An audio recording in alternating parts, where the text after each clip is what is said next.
आगे राधा रानी क्या कह रही हैं? कह रही हैं जब तुम उस भवन में जा कर के चित्रों को देखोगी तो क्या होगा? कह रहा जो चित्रों में विरह विधुरा का मिले चित्र कोई, तो जा के निकट उसको भाव से यूं हिलाना। प्यारे हो के चकित जिससे चित्र को और देखें, आशा है यूं सूरत उनको हो सकेगी हमारी। कह रहे हैं राधा रानी कि हे पवन, उस कमरे में तुम्हें कोई ऐसा चित्र दिखे जो विरह विधुरा हो, जिस चित्र में स्त्री बनी हो और वो स्त्री किसके?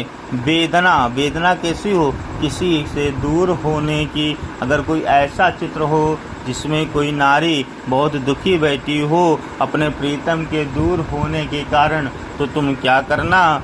तो जा के निकट उसको भाव से यूं हिलाना। तो तुम इस तस्वीर को इस तरीके से हिलाना, इस भाव से उससे हिलाना कि वो तस्वीर हिलने लगे।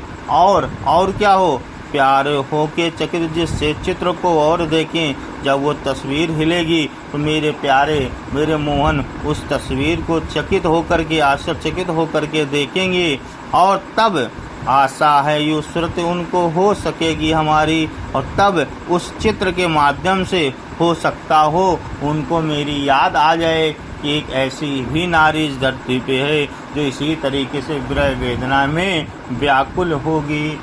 अब राधा रानी इस तरीके से जो है पवन दूत का से कह रही। फिर से समझ लीजिए चारों लाइनों का अर्थ कि राधा रानी पवन से कह रही, हे पवन, अगर उस कमरे में कोई दुखिया चित्र हो जिसमें कोई नारी दुखिया दिख रही हो, तो जा करके उस चित्र को तुम बड़े भाव से हिलाना, इस तरीके से हिलाना उसके पास में जा करके कि श्याम सुंदर बड़े आश्चर्यचकित हो करके उस चित्र को देखें, और देखें तो उनको यह याद आ जाए कि इस धरती पे उनसे प्रेम करने वाली या उनके इस भाव को जो प्रेम करते हैं चित्रों में जो दिख रहा है, तो वो इतने आश्चर्यचकित हो जाएं कि उनको ये याद हो जाए कि जब एक गृहिणी का चित्र देखे तो उनको ये याद आ जाए कि एक वियोग से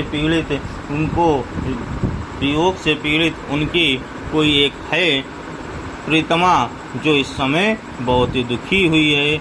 ऐसा तुम इस चित्र को हिलाना।